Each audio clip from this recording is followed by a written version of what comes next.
बहुत समय पहले की बात है। बहुत सुंदर पहाड़ियों के बीच बसा था एक गांव मणिकूट।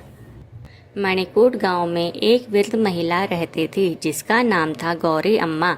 उसके पति और बच्चे सभी वर्षों पहले गुजर चुके थे। अब वह अकेली एक छोटी सी झोपड़ी में रहती थी। गांव वाले उससे बहुत प्यार करते थे क्योंकि गौरी अम्मा बहुत दयालु और समझदार थी। वह हर किसी की मदद करती, चाहे उसके पास कुछ हो या ना हो। गौरी अम्मा का रोज का काम था जंगल से लकड़ियां लाना, छोटी सी बगिया में सब्जियां उगाना और तो वक्त का खाना बनाना। वह एक ही लकड़ी का चम्मच इस्तेमाल करती थी, पुराना घिसा हुआ लेकिन साफ। गांव के बच्चे जब कभी भूखे होते तो वो चुपचाप गौरी अम्मा के पास चले जाते और मजे की बात, चाहे एक बच्चा आए या 5, गौरी अम्मा की हांडी कभी खाली नहीं होती थी। तुम्हारे पास जादू है क्या? बच्चे हंसते हुए पूछते। गौरी अम्मा मुस्कुरा देती, नहीं बेटा, बस दुआ है। एक रात जोर की बारिश हो रही थी, बिजली कड़की और गौरी अम्मा की झोपड़ी में एक अजनबी आया भीगा हुआ, कांपता हुआ। अम्मा, आज रुकने के लिए जगह मिल सकती है? उस आदमी ने कांपते स्वर में पूछा। गौरी अम्मा ने तुरंत उसे अंदर बुलाया, अपने पुराने कंबल में लपेटा और गरम दाल चावल परोसा। अगले दिन सुबह वह आदमी बोला, अम्मा, तुमने बिना मुझे जाने मेरी मदद की।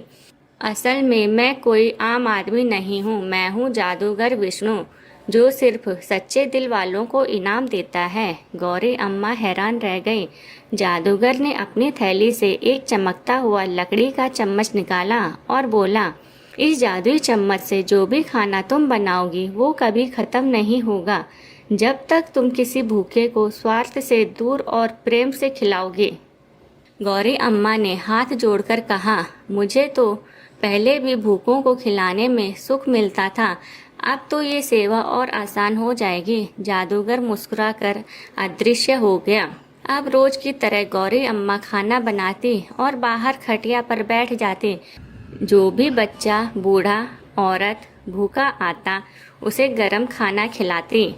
धीरे धीरे गांव वालों को लगने लगा कि गौरी अम्मा के पास कोई रहस्य है, क्योंकि उसका चूल्हा कभी ठंडा नहीं होता था।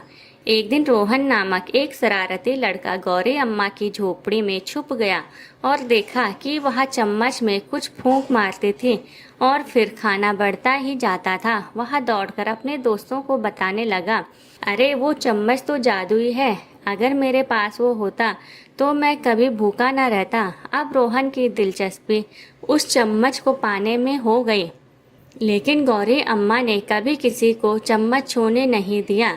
गांव में अब भूख से कोई नहीं मरता था। दूर दूर से लोग आते और अम्मा उनको भी खाना देती, मगर किसी से कभी नाम नहीं पूछती, बस खाना परोसती जाती। राजा तक को यह बात पता चली। राजा ने सैनिकों को आदेश दिया कि जाओ और उस बुढ़िया को बुला के मेरे पास लाओ और उसका जादुई चम्मच भी मेरे महल में लाओ। गौरी अम्मा को बुलाया गया। वह राजा के सामने आई। राजा ने आदेश दिया, मुझे भी वह चम्मच दो, मैं अपने महल में रोज भोज कराऊंगा। गौरी अम्मा बोली, महाराज, ये चम्मच स्वार्थ और दिखावे के लिए नहीं, सेवा के लिए है। राजा को गुस्सा आ गया। उसने सैनिकों को आदेश दिया कि इस बुढ़िया से चम्मच छीन लो। जैसे ही सैनिकों ने चम्मच छुआ, वो चम्मच हाथ से निकलकर गौरी अम्मा की हथेली में लौट आया और बाकी सभी सैनिकों के हाथ जल गए। राजा घबरा गया। उसने पूछा, ये क्या है अम्मा? अम्मा बोली, ये जादू प्रेम और दया का है, ये किसी जोर जबरदस्ती से नहीं चलता। राजा ने सिर झुका लिया और कहा, मुझे भी इस सेवा में भागीदार बनाओ। अब हर हफ्ते राजा और उसके सैनिक गरीबों के लिए भोजन बांटते और अम्मा की सेवा में हाथ बंटाते। रोहन अब भी चुपके से चम्मच चुराने का प्रयास करता रहा। एक रात वह अम्मा के झोपड़ी में गया और चम्मच चुरा लाया। घर जाकर उसने सोचा, अब मैं इस चम्मच से बढ़िया हलवा बनाऊंगा। उसने दूध, घी और आटा डाला और चम्मच से हिलाया, लेकिन हलवा जल गया। फिर उसने खिचड़ी बनाई, पर उसका स्वाद कड़वा हो गया। अचानक चम्मच गर्म हो गया और उसकी हथेली जलने लगी। वह रोता हुआ चम्मच लेकर गौरी अम्मा के पास आया। माफ़ कर दो अम्मा, मुझे नहीं पता था कि चम्मच सेवा चाहता है, लालच नहीं। गौरी अम्मा ने मुस्कुराकर कहा, बेटा यही तो असली जादू है, अपनी गलती से सीखना। अब गौरी अम्मा को सब गुरु अम्मा कहने लगे। गांव के हर बच्चे को वह खाना बनाना, सेवा करना और दया सिखाती। राजा ने गांव में एक सेवा केंद्र बनवाया जहां रोज 100 से अधिक भूखे लोगों को खाना खिलाया जाता। गुरु अम्मा के पास अब कई साधारण चम्मच थे, लेकिन वो सब बच्चों के हाथ में थे। सबको यही सिखाया गया, जब तक दिल में प्रेम और सेवा है, हर चम्मच जादुई बन सकता है।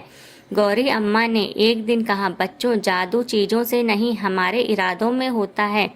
अगर दिल सच्चा हो तो एक सूखी रोटी भी किसी के लिए भोज बन जाती है। गांव वाले आज भी कहते हैं, जहां भूख हो वहां गुरु अम्मा का चम्मच पहुंच ही जाता है। अगर आपको हमारी कहानियाँ अच्छी लगती हैं तो हमारे चैनल बोल कहानी बोल को सब्सक्राइब करें और हमारी कहानियों को लाइक और शेयर करें। फिर मिलते हैं किसी नई कहानी के साथ।